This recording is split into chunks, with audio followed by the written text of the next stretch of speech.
Hello, everyone. My name is Pam Franks. I am the walk coordinator for the foundation. And I am Meg Francescangeli, and I am the Communications and Programs Associate. We would like to welcome you all to the first of our virtual walk days for the GBS-CIDP Foundation International. Due to COVID-19, we are going virtual with our walk and roll program. Now, being virtual allows us to still come together and celebrate, raise awareness, fundraise, and to walk and roll in the safety of your own home or neighborhood park. The foundation created virtual walk days in order to be able to join together to make a greater impact for those living with the daily challenges of GBS, CIDP, and their variants, such as MMN. Now, more than ever, we need your support during these uncertain times. COVID does not stop GBS, and it will not stop us from supporting patients and their families. Today would not be possible without the support of our volunteers, sponsors, donors, and of course, you. We thank you so much for participating this morning and for helping to support this very worthy cause. We also want to give thanks to our 2020 national sponsors, including Grifols, CSL Behring, Kedrion, Takeda, and to our local sponsors, Soleo Health, CVS Specialty Pharmacy, and Accredo.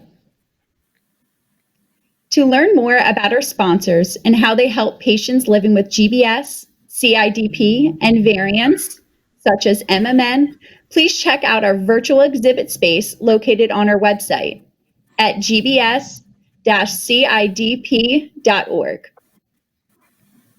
Before we check in with our participating cities, I would like to introduce you to Kelly McCoy, our Events and Outreach Manager.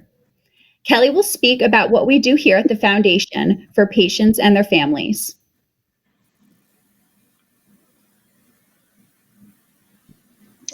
Hello, everyone, and welcome to the virtual walk and roll.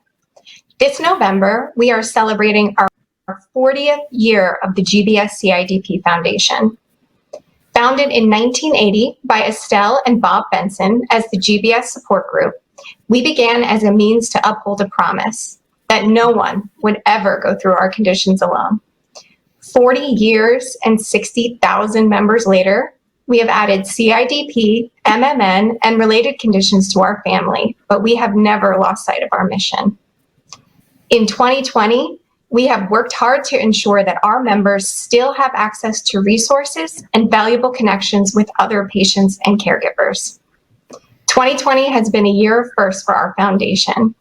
In February, we held our very first international conference in Sydney, Australia.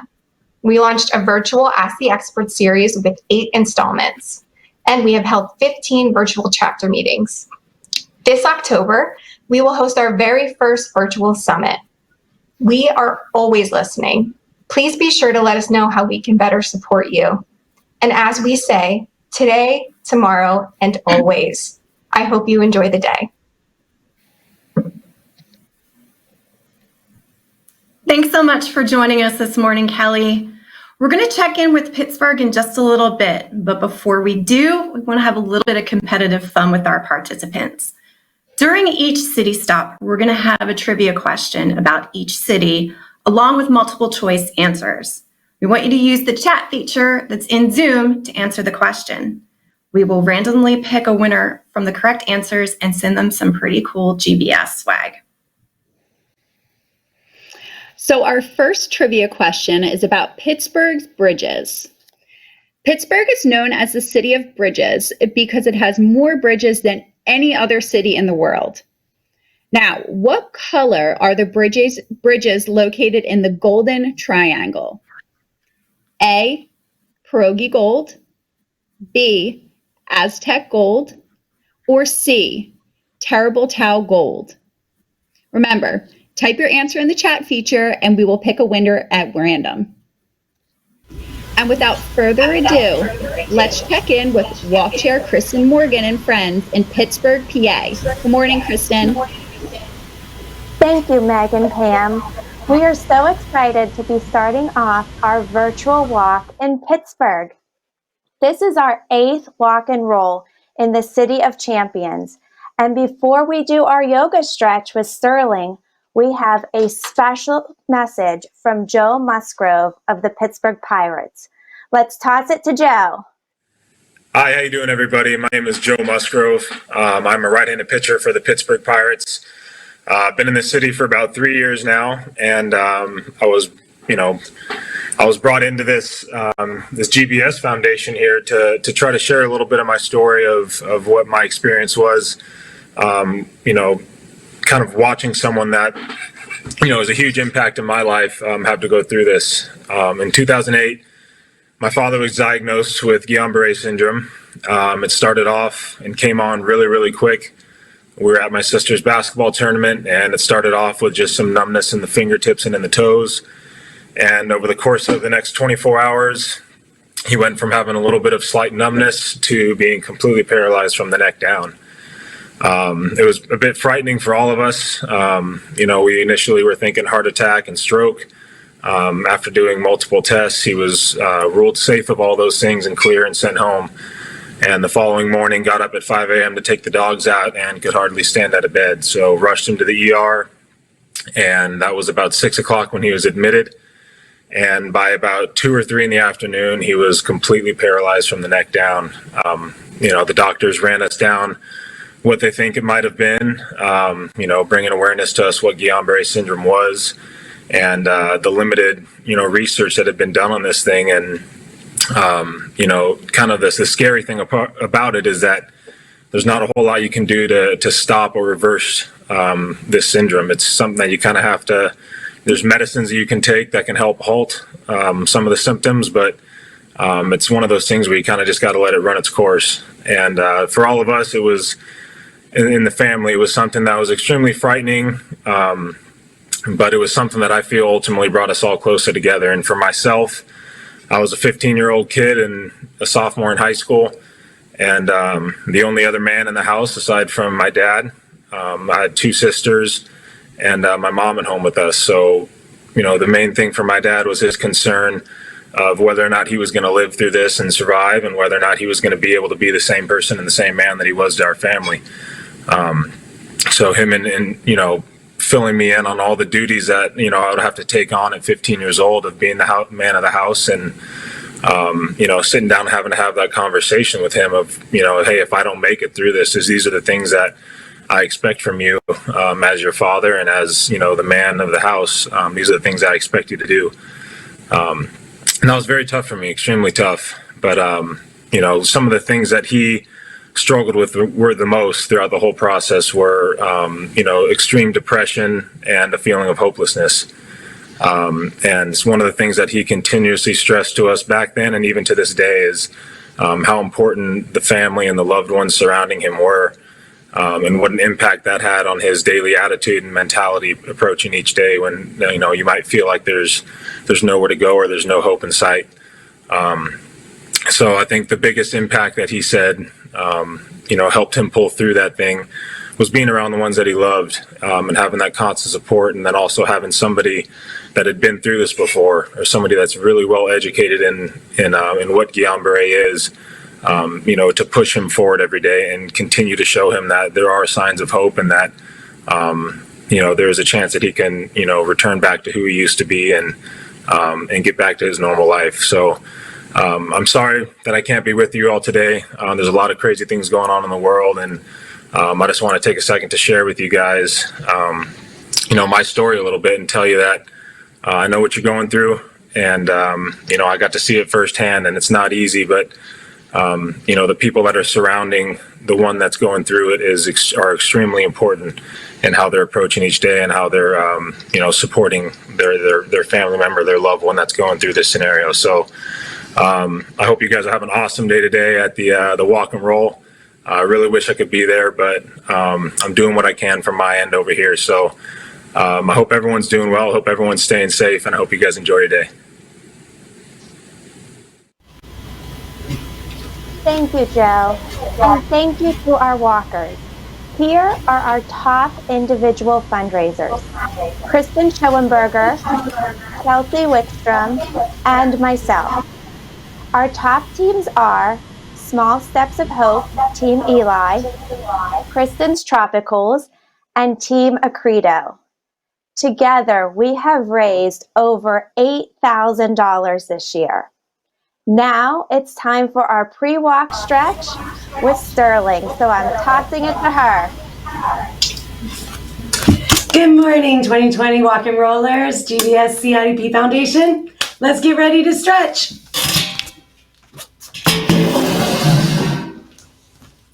So if you want to hold on to something, you can stand next to a chair or a wall just to have some balance. You can even put your back to the wall just to be safe if you'd like. Take a nice deep inhale, reach your arms up. Exhale out. Good job. Inhale, arms up. Exhale, arms out. Inhale, arms up.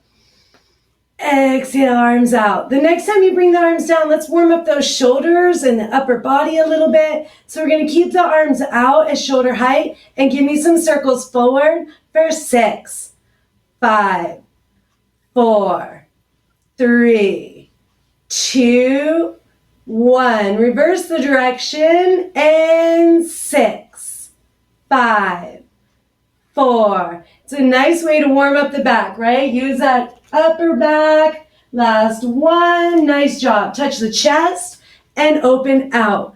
Touch the chest and open out. And this is a nice one because it helps us keep the chest lifted. So it feels like we're stretching up off of the diaphragm, better for our breath, better from sitting in the couch, right? So this is a nice way to just kind of wake up the torso and enliven the arms.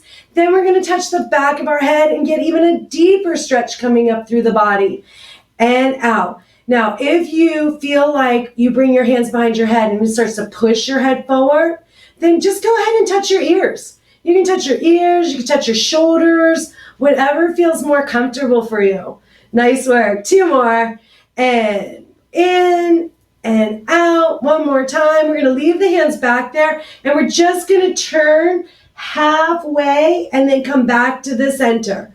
Halfway, back to the center. Halfway, back to the center. This is a nice way to start to enliven the muscles around the spine. Good. Let's switch the other direction. 4 more from here. And the nice thing about this is that you don't get too dizzy if you're just doing halfers, right? So you come back to the center, come back to the center. Nice job. Release the arms down because you're probably tired, huh? You can hold on to the chair again. You could even turn to the side of the chair. We're going to take one of our legs, and when we step out, we're not really going to focus on where we're stepping out. We're going to focus on the leg that's planted and this inner thigh, and we're going to keep that nice and strong. So let's just step out here for a 6. Good. But we're thinking about that leg, right? And we're thinking about this leg. You can always hold on to a chair in front of you.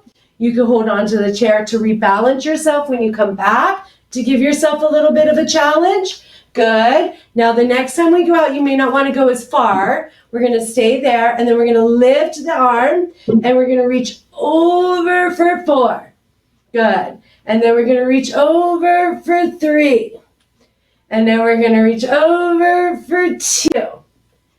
And then we're going to reach over for 1. Nice job. We'll bend that knee and step the leg back in. Now let's switch and go to the other direction. Ready? And we're going to step out. But what are we really thinking about? We're thinking about this other leg, right? We're thinking about that inner thigh. Good, because that's how we keep our balance, by making strength on the side we're grounded on, right?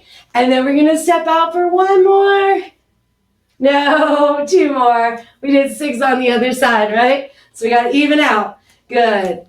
Now this time, if you feel like you're going to step out too far, just bring it in a little bit. And then take that arm and we're going to reach it over for 4. We're going to reach it over for 3. We're going to reach it over for 2. We're going to reach it over for 1. And we're going to come on back. Bend that knee and step it in. Good job. Take a nice deep inhale. Reach your arms up. Exhale the arms out. One more time. Inhale the arms up. Exhale the arms out. Good job, everyone. I can't wait to see you at the GBS-CIDP Summit coming up here in a couple of weeks. I'm tossing it back to Kristen. Thank you, Sterling. Now back to Pam and Meg. A big thank you to Kristen for joining us, to Joe Musgrove for his story, and to Sterling for that fabulous warm-up to get us started this morning. Now, the answer to our trivia question for Pittsburgh Bridges is B, Aztec Gold. And it looks like our winner is Carolyn Grimes. She got the correct answer. Awesome. Thank you so much for playing along with us this morning.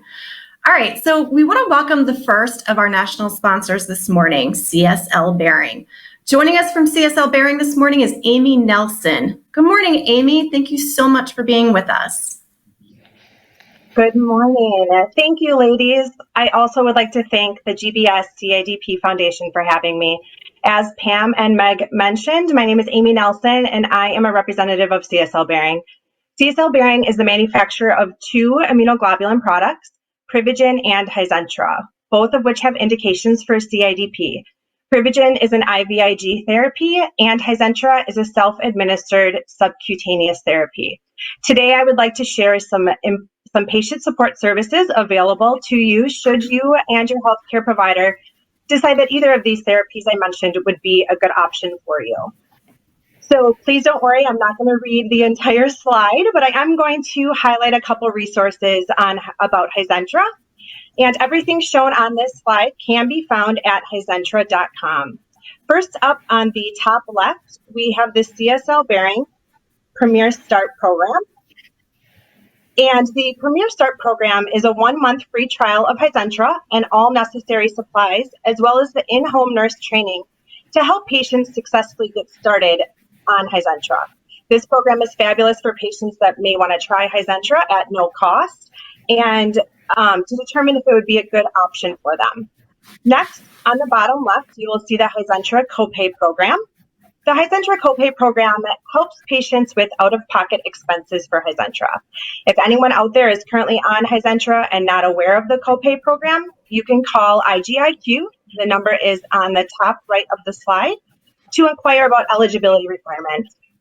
And the last resource I would like to highlight is the Voice-to-Voice Advocate program. You'll see on the bottom right of the slide. This program provides peer-to-peer support and connects you with another CIDP patient that has gone through the journey of transitioning from IVIG to Hazantra. Advocates can answer non-medical questions, connect you with valuable resources, and also offer encouragement firsthand. This connection can also be made by calling IGIQ and inquiring about the Voice-to-Voice program. With that, I would like to provide some safety information. And there we go.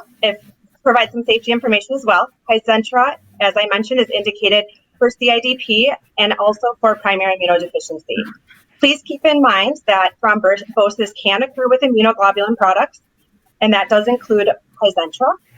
CSL Behring does encourage you to see your doctor for a full explanation, and to see the full prescribing information, you can visit hazantra.com. So I know I've mentioned hazantra.com several times because it is in and of itself an incredible resource. So if you have interest in learning more, I encourage you to take a few minutes to visit the website. Everything I mentioned today, along with the demonstration videos and patient testimonials, can be found on the website under support and resources. And last but not least, I would like to share with you that CSL Behring has live virtual webinars that you are welcome to join from the comfort of your own home to learn more about Hazantra and CIDP. The webinar information can also be found on the website, and you just click on About Hazantra and the benefits of Hazantra, scroll all the way to the bottom, and you can find more information there. Well, that is it for me. I would like to thank all of you for joining today, and again, thank the GBS-CIDP Foundation. And with that, I'm going to go ahead and send it back to Pam and Meg. Thank you, Amy, so much for joining us this morning, and thank you to CSL for your continued support. To learn more about CSL and our other sponsors, don't forget to check out our virtual exhibit hall that's located on our walks page under the virtual exhibit hall menu. Now, one of the reasons we walk is this year is for research. The Foundation's research grant initiatives focus on diagnosis, treatment, and genetics. Now we're going to hear from Dr. Maureen Sue, who will talk to us about the importance of the Foundation's research grant program. Good morning, everybody. Can you hear me? Yes. So thank you so much for having me. And as you just heard, I am a researcher who works on GBS and CIDP. I'm a full professor at the University of California at Los Angeles, UCLA. Go Bruins. And my lab works on trying to understand what causes GBS and CIDP. So we know that there's something about the immune system that goes awry, and instead of fighting off infections, it goes and attacks the peripheral nerves. But what actually starts this? What actually keeps it going so that the immune system doesn't realize it's doing something that it shouldn't be doing and shut off? We don't really understand. And until we understand it, I don't think we're going to be able to come up with better cures or treatments for GBS and CIDP. So my lab is really devoted to trying to understand what causes GBS and CIDP in order to come up with therapies. And also, as you heard, we received a 2014 GBS-CIDP grant, and that's really what accelerated our research and allowed us to continue on. And so I thought I'd just take a few minutes this morning and explain to you kind of the mechanics of why the GBS-CIDP Foundation is so important, how it fits into the way we fund our research in general. A lot of people ask me, how does research even get funded? You know, who's actually funding research and how do you even get into this field? And so I thought I'd just take a few minutes to explain that to you, because it's kind of interesting how this all comes together and how kind of, you just have to have things fall into place at the right times for you to even be able to continue to do research as a scientist and as a doctor. So I'm actually a professor in microbiology and immunology, as well as pediatrics. I'm an MD. I'm trained in pediatrics. I went to Harvard Medical School, and then I trained at UCSF, the University of California, San Francisco, for my pediatrics residency and fellowship. And then I moved to University of North Carolina to start my faculty position back in 2010. And about 2 years ago, I moved to UCLA to actually join my husband, who got a job in LA. So it's actually been across many different parts of the US, and I think we're hopefully going to stay here in LA for a bit. Okay, so I've put together a few PowerPoint slides. I'm going to share my screen now, and I hope it works. Great. All right, so one of the big questions that I often get is, how does medical research usually get funded? And the answer is the federal government. And in fact, the National Institute of Health, or the NIH, is the largest public funder of biomedical research. And they currently fund more than 50,000 competitive grants. So we do really rely on the NIH to get big grants so that we can hire a lot of staff and really power up our research. There is different institutes within the NIH. One of them is actually devoted to neurological diseases. It's called the NINDS, or the National Institute of Neurological Disorders. And within its wheelhouse, is a GBS and CIDP. So they are given the task of trying to further GBS and CIDP research. And one of the big issues with the NIH, at least for us researchers, is that the PLN currently at the NINDS is 16%. And what that means is that of the grants that they receive, 16% of them actually get funded. That's actually a better pay line than it's been in the last 10 years. It used to be like 8 to 10%, so it's now gone up to 16% with the recent budgets that have been passed by the federal government.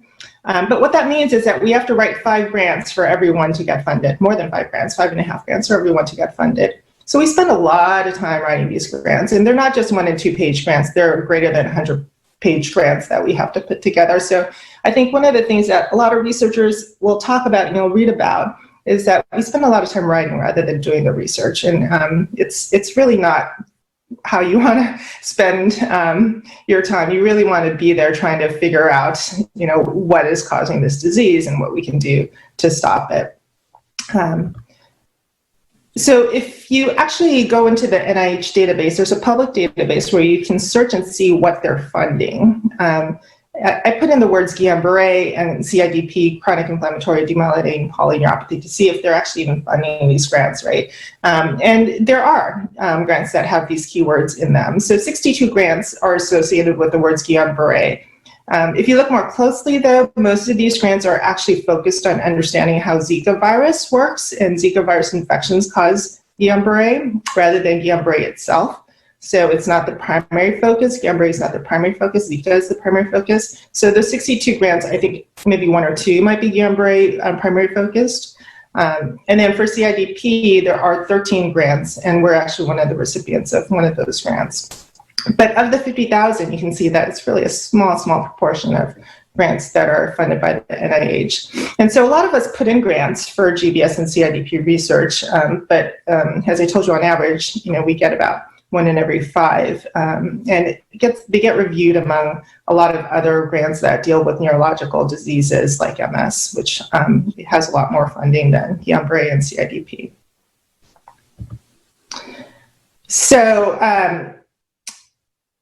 I also wanted to just spend a couple minutes talking about who actually performs the medical research. The people who run the labs looking at GBS and CIDP tend to be MDs, PhDs, and MD PhDs. And a lot of people often ask me, like, how do you even get to the point where you're running a lab? There's different ways to get there. MDs usually go to medical school for 4 years, and then they do a residency in medicine or pediatrics. I did a pediatrics residency.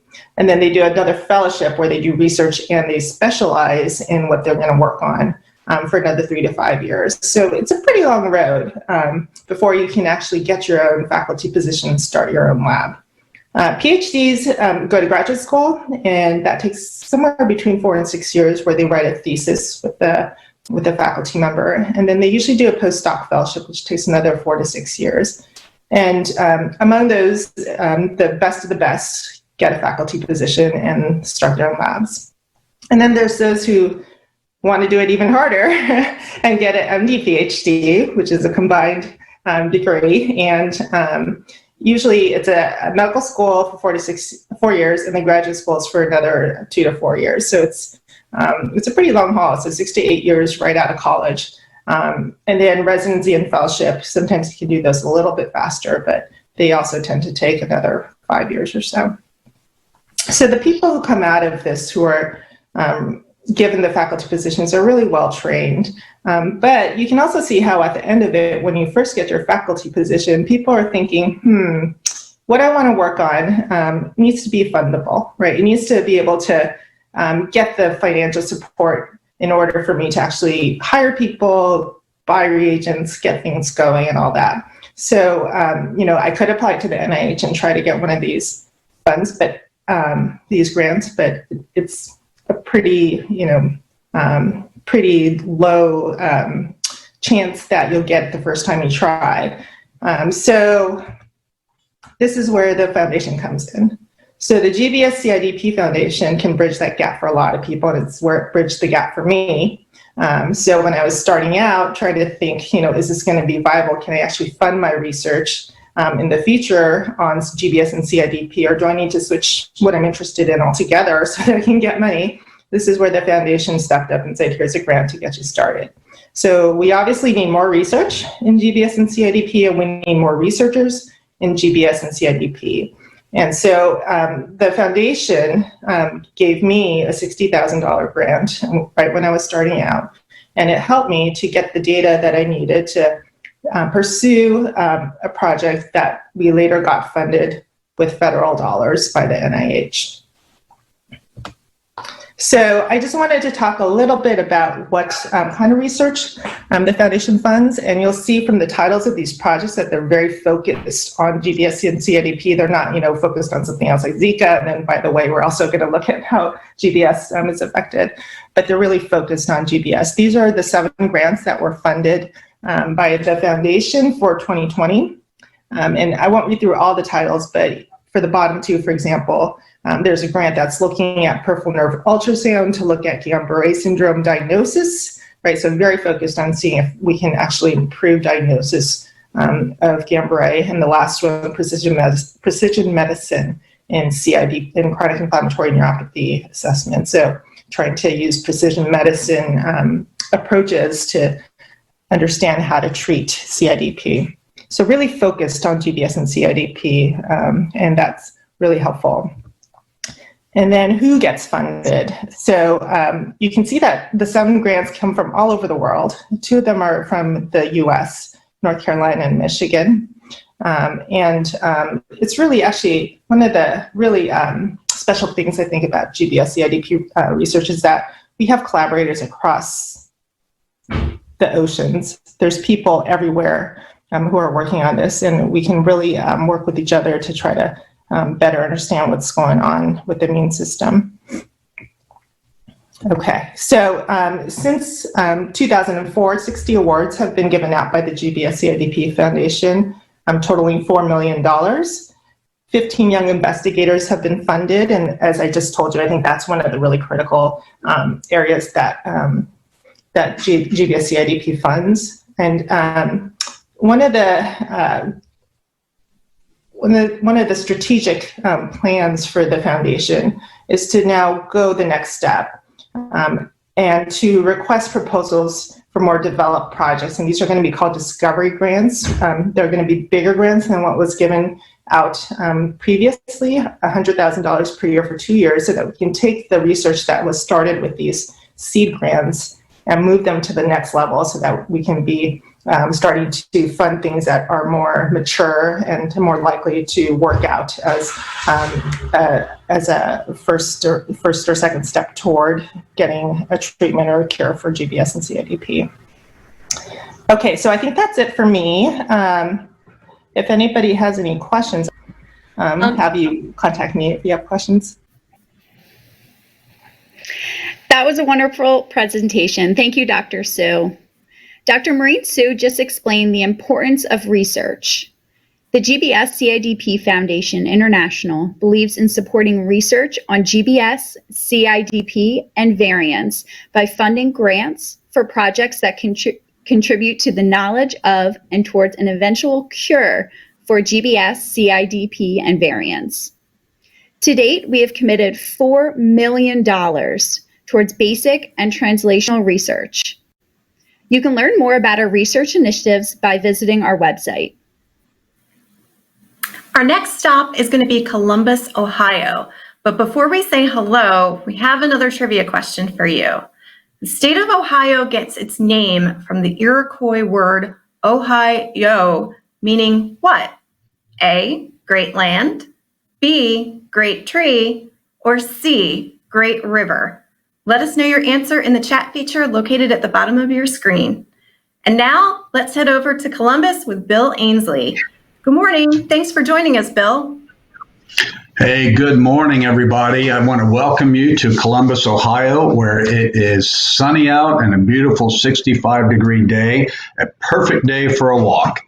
My name is Bill Ansley. I'm the North Central Regional Director for the Foundation, which includes a 5-state region of Pennsylvania, West Virginia, Ohio, Kentucky, and Michigan. I'm also the Central Ohio Liaison for the Foundation. So I've been a regional director for going on my 3rd year now, and now I have been a liaison for about 8 years with the Foundation. I'm also your 2020 Columbus Walk Chair. This is my 3rd walk. The previous 2 years, we've had great successes here in Columbus. We've been downtown at Wolf Park, which those of you out there in the Central Ohio land that have been to our walk before, it's a great park. It's right downtown in beautiful Columbus. They have an internal walkway where we're not out on the road anywhere. It's been a great walk for 3 years. So we were just slightly disappointed that we couldn't do our walk this year. However, the virtual walk, we're going to run this thing on 3 years, and then hopefully next year we'll have our Columbus walk back at Wolf Park again. Okay, so question is, why am I a chair?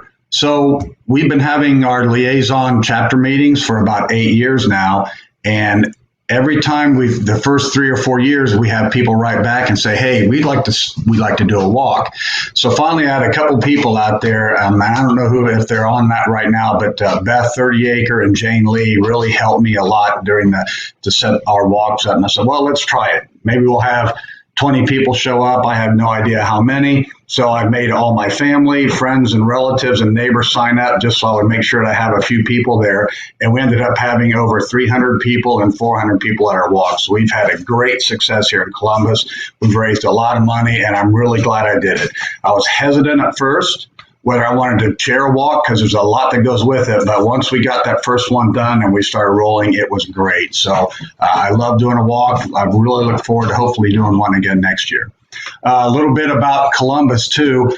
For those of you who don't know, we are the home of the Ohio State University, which, if you go on our foundation, is one of our centers of excellence. So you do go in there and you look up centers, you'll see Ohio State University, and it has all their information in there if you need to contact them. Okay, I want to recognize our top team who collected money for the walk today. It was Dottie Stam's team. She collected $464, which was fantastic. We had a total of over $500 for the Central Ohio. So for a virtual walk, that is fantastic. So we really appreciate it.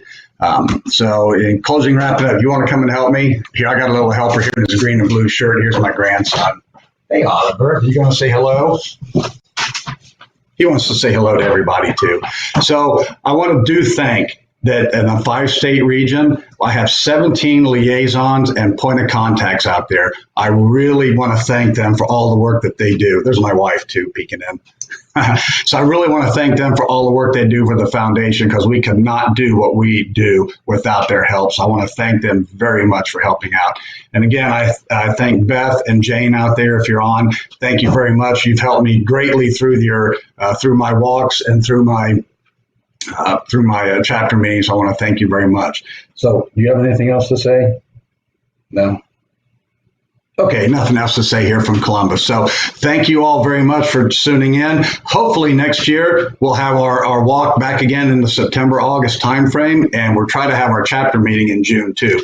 So I want to thank everybody for joining in, and we're going to say goodbye from Columbus. So Pam and Meg, I'm going to toss this thing back to you. It is all yours.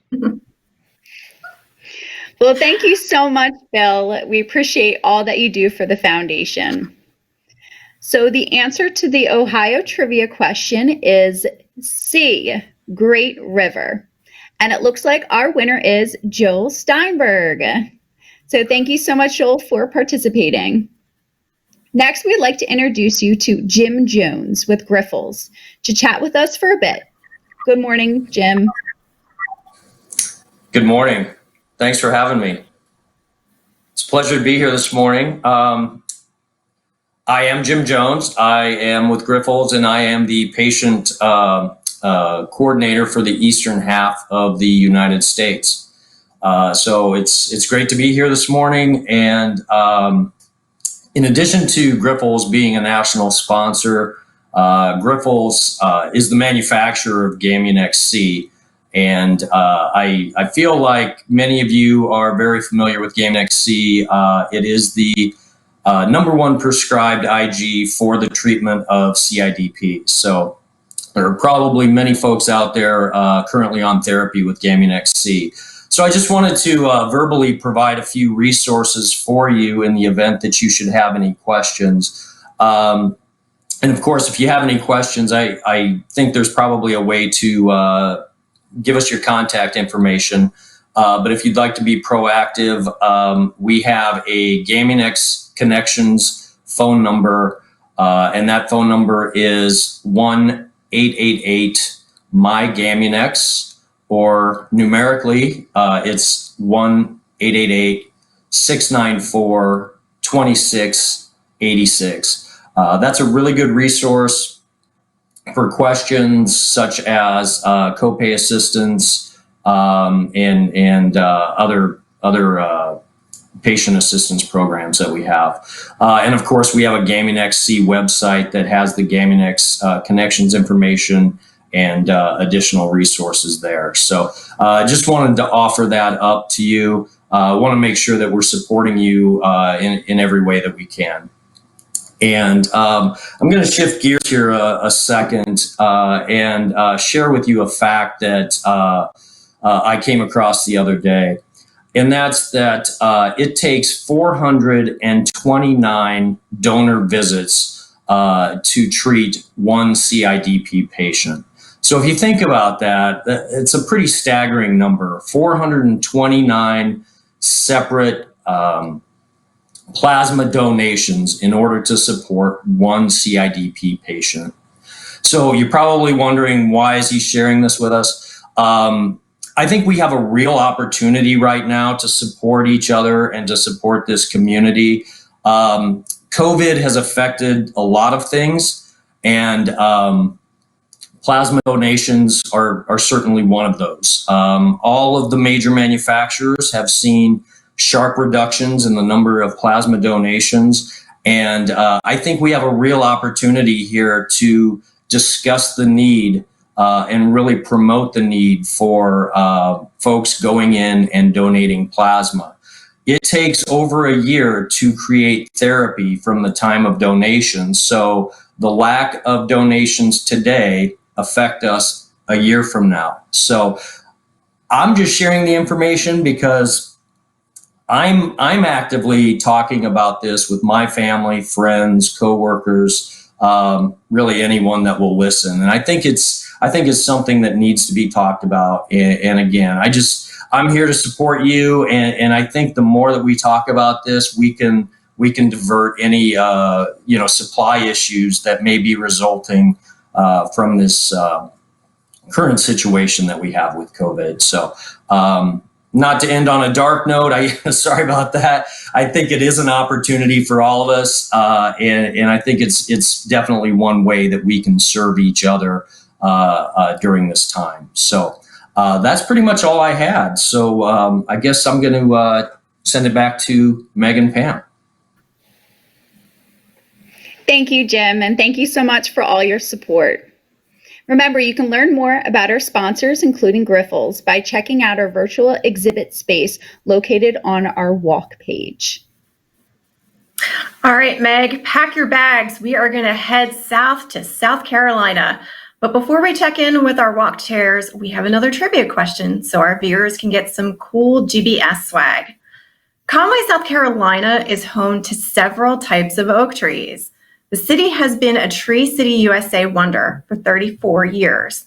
Conway even has ordinances in place to protect these trees, and as a result, roads are built around these to protect the species. One of those types of oak is named after a certain animal. Is it A, the bear oak, B, the tanager oak, or C, the alligator oak? Type in your answer in the chat feature. And now, let's check in with our walk chairs for Myrtle Beach, Marilyn Mccurak and Rick Forney. Good morning, guys. Thank you for joining us. Good morning. Welcome to Conway, South Carolina. My name is Marilyn Mccurak. I am the Myrtle Beach Conway Liaison, Southeast Regional Director, and the co-chair of the Walk and Roll. I was diagnosed with GBS in 2006. Not long after that, I had to fight the whole battle to get better, join the foundation to help others on their journey. And I got to say, I'm really sorry that we can't be together this year, and look forward to seeing you guys next year. Hey, y'all, it's Rick.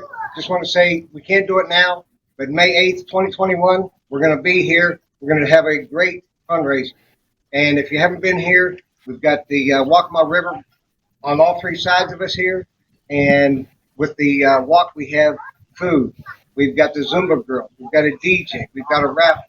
We have the national sponsors set up here. We've got a beautiful setting. This is really the area that you want to come to. We've got a great community here. And I am the Mid-Atlantic Regional Director, and I'm the liaison for Southwest Virginia. I was diagnosed in 2008, and it's been a battle.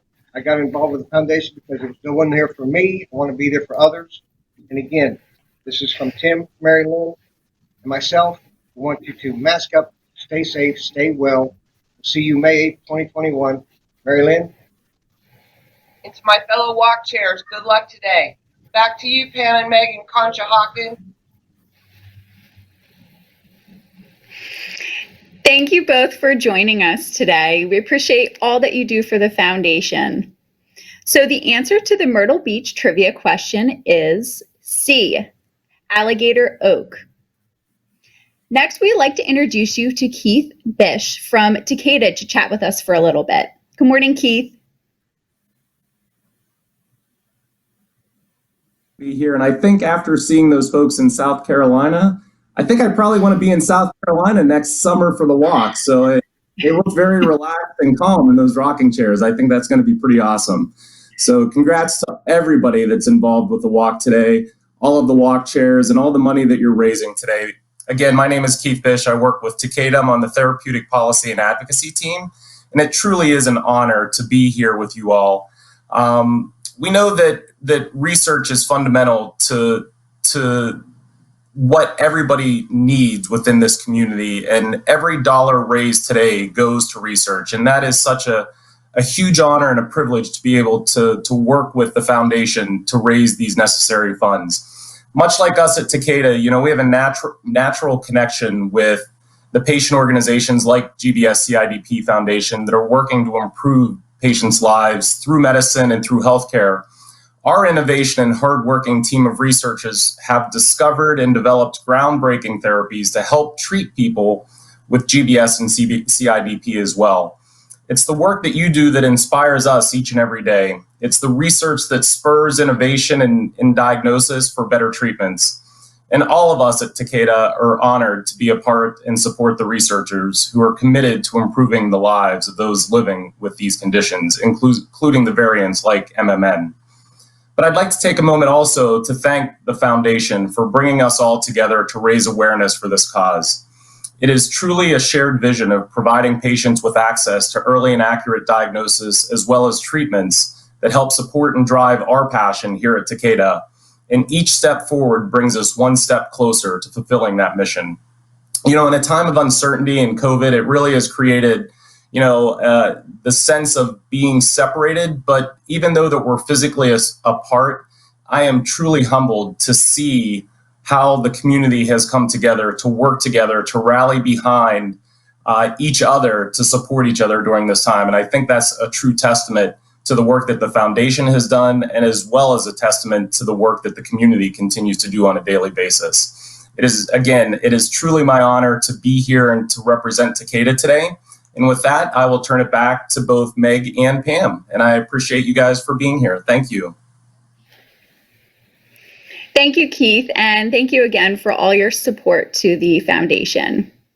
Now, don't forget to go to our website to learn more all about our wonderful sponsors this morning. And I know we've mentioned this before, but check out our virtual exhibit space located on our walk page. Now, before we head to our next city, I would like to introduce you to Chelsea Fix, our advocacy manager. Chelsea will talk about the work she does with volunteers all across the country to ensure that our patients are getting the best care that they can get. Hi, everyone. We are so thrilled to have a group walking and rolling research with us today. Here at the Foundation, we recognize the special bond between advocacy and research, so I'll be thrilled to give you a quick update on both of those items. On the advocacy side, we are thrilled to launch our October Month of Action. This year, we invite all members of our community to be advocates on the Hill with us as we virtually connect with key lawmakers about the things important to our community, including increased research funding from the government and more access to IVIG home infusion for CIDP and MMN patients. Learn more about the Month of Action on our website under the Advocacy tab. On the research side, the Foundation was honored to fund 7 grants this year. Topics being studied range from optimizing CIDP diagnoses with new tools to looking at specific molecules and how they interact with people's immune systems. The 7 grants funded this year brings the Foundation's total funding to $4 million since 2006, all thanks to our walk and rollers. The Foundation is also glad to report that new GBS, CIDP, and variant patients continue to enroll in the patient registry, with more than 1,600 patients having taken the first step to participate in a series of surveys. Finally, the Foundation was fortunate to work with the National Institutes of Health this year to hold a virtual State of the Science meeting to give updates on the latest Guillain-Barré syndrome research, and we hope to keep working with them in the future. To learn more about all of these activities, be sure to visit the website and make sure you are signed up for our newsletter and e-news updates. Thank you all so much, and I hope to see you virtually soon. Thank you, Chelsea, and thank you for everything that you do for our patients. Now we're going to grab our coats and head to the Windy City. But before we head over to Chicago, we have another trivia question for you. Now, the Chicago River flows backwards. In the late 19th century, the river was reversed to empty into the Mississippi River instead of where? A, the Kankakee River, B, Lake Michigan, or C, Lake Huron? Let us know your answer in the chat feature located at the bottom of your screen. And now let's head over to Chicago to see Dave Ahrens. Dave, thanks so much for joining us this morning. Can you guys hear me now? Can I get a thumbs up? Yes. All right. We can hear you, Dave. Yay. Good morning, everyone. My name is Dave Ahrens. I'm the Chicago Walk and Roll Chair. It is a rainy day here in Chicago, but I hope you're all well and able to get outside for a walk today, even if we can't do so together. Really looking forward to being able to gather and walk sometime in 2021. I was diagnosed with CIDP in August of 2018. Prior to my diagnosis, I had never heard of CIDP and frankly had absolutely no idea what I was up against. As I laid in my hospital bed, I started to research CIDP and was able to go to the GBS-CIDP Foundation's website, where I was really able to get down to learning about what I was up against and what this condition really meant and how I was going to fight it. One of my favorite sections of the website is the patient story section. Seeing how other people have addressed their diagnosis and how they were able to cope with this was very inspirational to me.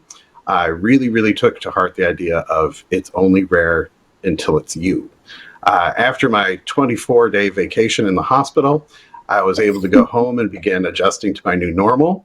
I never really fully accepted what that new normal was. I started fighting, really pushing myself through every physical therapy session, working hard every day and taking the time to really celebrate and respect every milestone I reached, no matter how trivial it was. Walking a 35-foot line on Wednesday meant trying to do it twice on Friday, which meant trying to do it 4 times the following week. I found great pride in being able to attain these goals, and I found humility in the help and support that my friends, family, doctors, nurses, therapists, and even strangers have given me each and every day. About a year later, I was able to go to a lecture at the University of Chicago, organized by Carrie Grimes and the GBS-CIDP Foundation. I was able to meet a lot of other people who were sharing my struggle, as well as representatives from the foundation. I learned so much in just a few hours and cannot appreciate what you guys did that day. It was amazing. When you all asked for a volunteer to help coordinate the 2020 Chicago Walk and Roll, I think my hand shot up faster than a bullet. I really wanted to put my years of experience with charity bike rides into work and wanted to do whatever I could to help the community with these conditions. I have not done this alone, though. I want to thank Carrie Grimes for her volunteer work and for her fundraising. She's reached 254% of her goal for the walk. Way to go, Carrie. I want to thank Denny Irvin, who's been so helpful and sharing a lot of the responsibilities for trying to organize this year's walk, even though it's become virtual. Thanks, Denny. I want to give a shout out to my friends on team Just Outrunning Ahrens for reaching 97% of their goal as well. I want to thank all the members of my walk team, Never Tell Me the Odds, and all our donors, including my friend Stan Golding, who gave an amazingly generous gift of $750. So far, our team has raised over $3,000, and the sky's the limit. Let's keep it going. Last but not least, I want to take a moment to thank all my friends and family who are participating in today's walk, those who have contributed to the cause, and especially those who have literally picked me up off the floor during my fight against CIDP. What we're doing today will help fund support for people like me, education for those providing care, and research towards treatment and hopefully a cure in a world without GBS and CIDP and their variants. Thank you all for your time and attention. Have a great walk today, and I look forward to seeing you all again soon. Take it away, Pam and Meg. Thank you, Dave, for joining us, and we're so happy to have you be a part of our walk team. So the answer to the Chicago trivia question is B, Lake Michigan. Now we'd like to introduce you to the representatives from Soleo Health, who will be sharing a special message with us this morning. Hi, my name is Erin Hubin. I'm the Specialty Programs Director for Soleo Health. We are a national specialty pharmacy, and we do provide immunoglobulins for patients with CIDP diagnoses. We just hate not being there in person this year. We're normally walking right with you. We promise we will be next year, and we look forward to seeing you. I hope you'll come by the Soleo Health booth and check us out, and I hope that the event is fruitful for you. Please stay well and take care until we see you again. Thank you, and thank you so much for your support. We do wish that we were all together today. So now let's head over to our very last stop in Staten Island. Let's see how much you know about this New York City borough. Staten Island is only one of the 5 boroughs not connected to the New York City subway system. Staten Island Ferry carries up to 20 million passengers yearly, but it not always was free. How much did it cost passengers to ride the ferry until it became free in 1997? A, 50 cents, B, $1, C, $2. So let us know your answer in the chat feature located at the bottom of your screen. And now let's head over to Staten Island to see Crystal Sada. Thank you so much for joining us this morning. Good morning, Crystal. Good morning, Pam and Meg, and good morning from the beautiful island of Staten, as I like to call it. I have my GBS-CIDP pom-poms here, and I'm giving a shout out to everybody who is joining us virtually today. For those of you who don't know, I am Crystal Sada. I am the Staten Island Chair for the GBS-CIDP Foundation Walk and Roll. Every year, this will be our 5th year, and every year we're usually down at the beautiful South Beach Boardwalk. But as you can tell, we're in my beautiful living room. So I actually had surgery on my foot this week. So my foot is actually up on the dining room table. So I can't walk today. But to those of you who are walking and rolling or dancing or doing whatever it is you're doing today for the 1 mile, we can't thank you enough. I can't thank you enough. I miss you all so much. I get so much from all of you when I see you there. Last year we had over 200 people there. Staten Island raised last year over $30,000. And it was just so heartwarming. And I was 60 last year, so I consider it a birthday gift that you guys did that for me. And Staten Island alone has raised over $100,000 in just the 4 years that we've been doing our walk and roll. I was diagnosed in 2014 with CIDP. I'm not going to get into too much technical things about CIDP. I think all day you've been hearing a lot about the physical aspects of it. Needless to say, it really changed my life. And like the other walk chairs who have done a wonderful job today have said, I didn't know what I was in for. I was actually relieved when I got a diagnosis because I had all these weird symptoms. And I thought, well, maybe I'm a little bit crazy, but it was nice to know that I'm not and that there was something wrong. I actually said to the neurologist when he diagnosed me, oh, good, not really knowing what I was in for. For those of you who follow me on Facebook, you know it's been kind of a rocky road. In 2018, I actually had a bad exacerbation. I had to learn how to walk again. I had to learn how to write again. But without the foundation and the support from this wonderful, wonderful family, I would not be where I am today. I can walk to the bathroom by myself, which is, I can't tell you how exciting that is. That deserves a pom-pom wave. But I do want to Thanks Staten Island University Hospital for being one of our major sponsors every year. It was actually the hospital that I was in 2018 for 6 months. Can't thank them enough. To all the volunteers who are with me every year for the walk down by the boardwalk, I miss you. I love you. I can't thank you enough for supporting me, not just on this walk day, but 365 days a year. I do want to thank the top fundraiser this year for Staten Island, and the team is Jerome's birthday. So whoever Jerome is, happy birthday to you. You get a pom-pom wave. Yay, Jerome. We're so thrilled. And your team raised over $1,199. And right now we're at $3,400. And I can't tell you how much I appreciate it. I know that this year a lot of you are suffering, maybe physically, emotionally, and financially. And to everybody who has donated, I just can't thank you enough. Be it $10, some of you have donated $250. Whatever the amount you did, I thank you. The foundation thanks you from the bottom of your heart. You have no idea how thrilled I am that people are still donating during this time. And I think in this time of COVID, we've all realized that the personal connection is everything, isn't it? So even though I can't be with you today, I'm hoping that this is a little bit of a personal connection. And I do want to talk a little bit about Staten Island because I think sometimes Staten Island gets a bad rap for what's portrayed on TV. So that being said, where we have our walk and roll every year is a beautiful boardwalk on South Beach. The beach is there. We're under the gazebo. There's a beautiful restaurant there. And back in the early 1900s, Broadway theaters used to actually shut down in the summer. And they would come to Staten Island and do live performances at the beach. And also, for those silent film buffs, Staten Island was the place for filming for Matt Sennett. You might remember him. He was the director of silent films back in the day, and he actually created the Keystone Cops. A little trivia.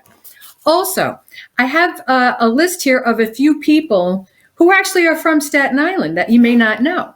Christina Aguilera from Staten Island.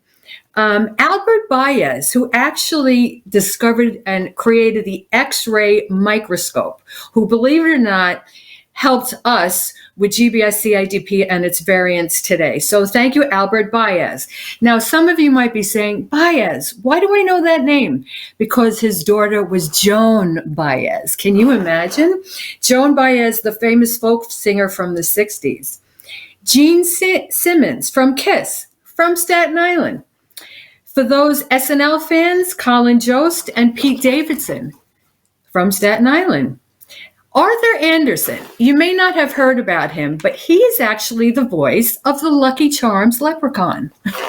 Little trivia from Staten Island. Child stars Alyssa Milano and Ricky Schroeder. Everybody had a big crush on Ricky Schroeder in the 80s. Bobby Darin actually had, when he was a kid, he had a summer beach house down at South Beach where we do our walk and roll. George Harrison from the Beatles, when he was diagnosed, God rest his soul, with cancer, he went to Staten Island University Hospital, which is the hospital that sponsors us and where I was for 6 months. So he actually lived on Staten Island. He had a house here for a couple of months while he was undergoing treatment. Keith Richards' wife, Patty Hansen, born on Staten Island. And I bring up Keith Richards only for one reason. Those of us with chronic illness, we always go to Keith Richards and say, look what he's done. And he's fine. But not that I wish anything to happen to Keith Richards, but I was an athlete. I didn't smoke. I didn't drink. I was a good girl in the 70s. I should have enjoyed myself more. But anyway, I digress. Bobby Flay from Staten Island. Thomas Adams, who actually created chewing gum, the Chiclets. And last but not least, Aaron Burr actually lived on Staten Island. For those Hamilton fans, he's the one who actually shot Hamilton. And he actually lived here in his later life. So a little bit of trivia from the island of Staten. And again, I just want to say thank you to everybody. Thank you to all my friends who support me constantly. Thank you to the foundation for being such a source of information, of comfort, of education, and of funding. Where would we all be without this wonderful organization? Special thanks to Estelle Benson, who started the foundation. Without Estelle, where would we all be? And where would I be? So a special kiss to Estelle Benson today. So I want to thank all my other walk chairs. Great job. And to all the people who have been texting me and sending me your pictures today that you're walking or you're running the mile, whatever, keep sending them to me. Post them on Facebook. I will repost them. And I, again, just thank you from the bottom of my heart. And good luck for the rest of the day. Enjoy the day. It's a beautiful here on the island of Staten from my dining room table. I thank you. And that's it for us here at Staten Island. And back to you, Peg and Ma'am. Thank you so much, Crystal. We love the pom-poms and all those fun trivia facts. And we appreciate you so much and all that you do for the foundation. So the answer to the Staten Island trivia question is A, 50 cents. And our winner is Jim Yadlin. So thank you so much, Jim, for participating. We have had an amazing journey around the country to meet our amazing walk chairs this morning. These walk chairs have taken the time to plan walks that raise money for groundbreaking research.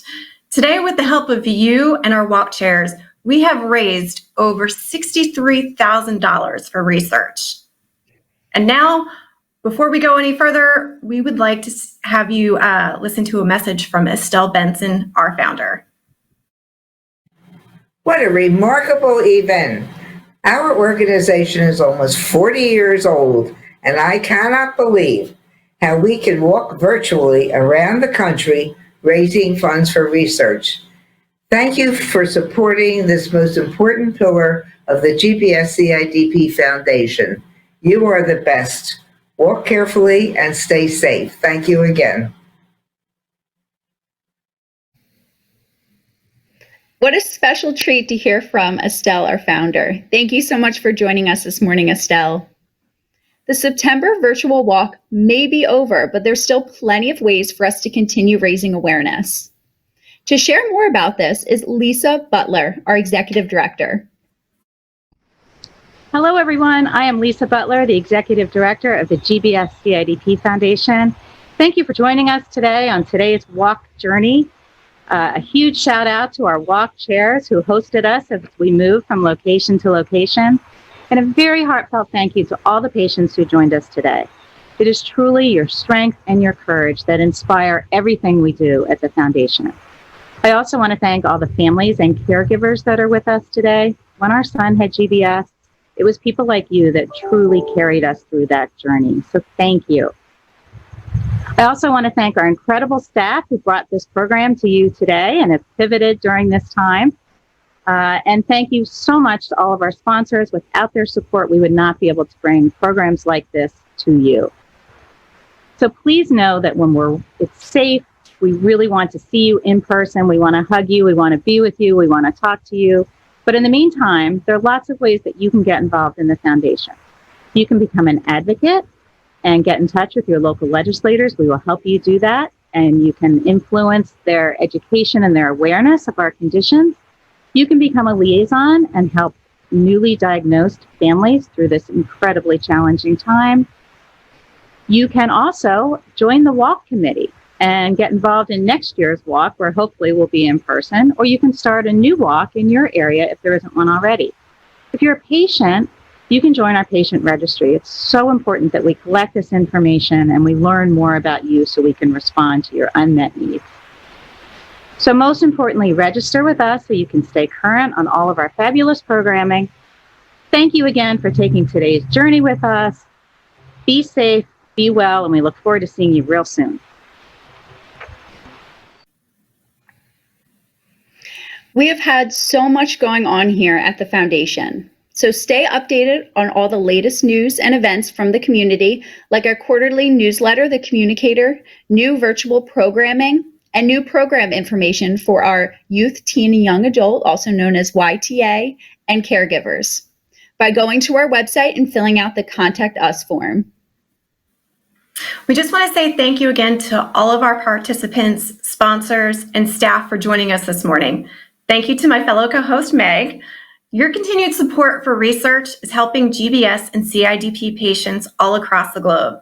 So go enjoy the outdoors and have your own walk and roll. We hope to walk and roll with everyone in person next year. Thank you so much for today. Bye-bye.